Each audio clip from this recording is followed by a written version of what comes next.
T20 world கப்ஸ்லயே best performance சொன்னா உங்களுக்கு எது ஞாபகம் வரும்? நிறைய பேர் வந்து விராட் கோலியோட 82 நாட் அவுட் வந்து கண்டிப்பா சொல்லுவீங்க 2022 T20 வேர்ல்ட் கப்ல. அண்ட் இப்ப இருக்கிற ஃபேன்ஸ் எல்லாம் பாத்தீங்கன்னா யூஎஸ்ஏக்கு அகைன்ஸ்டா சூரியகுமார் யாதவ் அடிச்ச 84 சொல்லுவாங்க.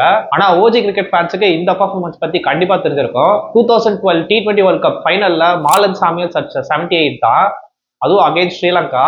ஸ்ரீலங்கா பாத்தீங்கன்னா அவங்களோட ஹோம் கொலம்போல ஆட்டிருந்தாங்க. அண்ட் அது ஒரு T20 வேர்ல்ட் கப் ஃபைனல் வர அதுல பாத்தீங்கன்னா யாராலையுமே பால தொடவே முடியல. ஏன்னா பிச் அவ்வளவு மோசமா இருந்தது. ஒரு பவுன்ஸ் இல்ல, ஒண்ணுமே இல்ல அந்த பிச்ல.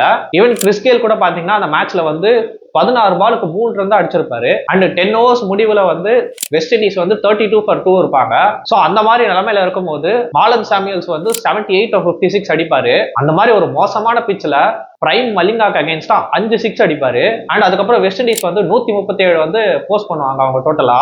அண்ட் இதோட மட்டும் நிக்கல, பவுலிங்லயும் வந்து 4 ஓவர் போட்டு 15 ரன் தான் கொடுப்பாரு. அதுல ஒரு விக்கெட் எடுப்பாரு. எக்கானமி ரேட் பாத்தீங்கன்னா ஜஸ்ட் அண்டர் 4. சோ இந்த மாதிரி ஒரு பெர்ஃபார்மன்ஸ் வந்து ஒரு T20 வேர்ல்ட் கப் ஃபைனல்ல, அதுவும் ஸ்ரீலங்கா அவங்க பிரைம்ல இருக்கும்போது அவங்களோட ஹோம்ல ஜெயிக்கிறது வந்து ரொம்ப கஷ்டம்.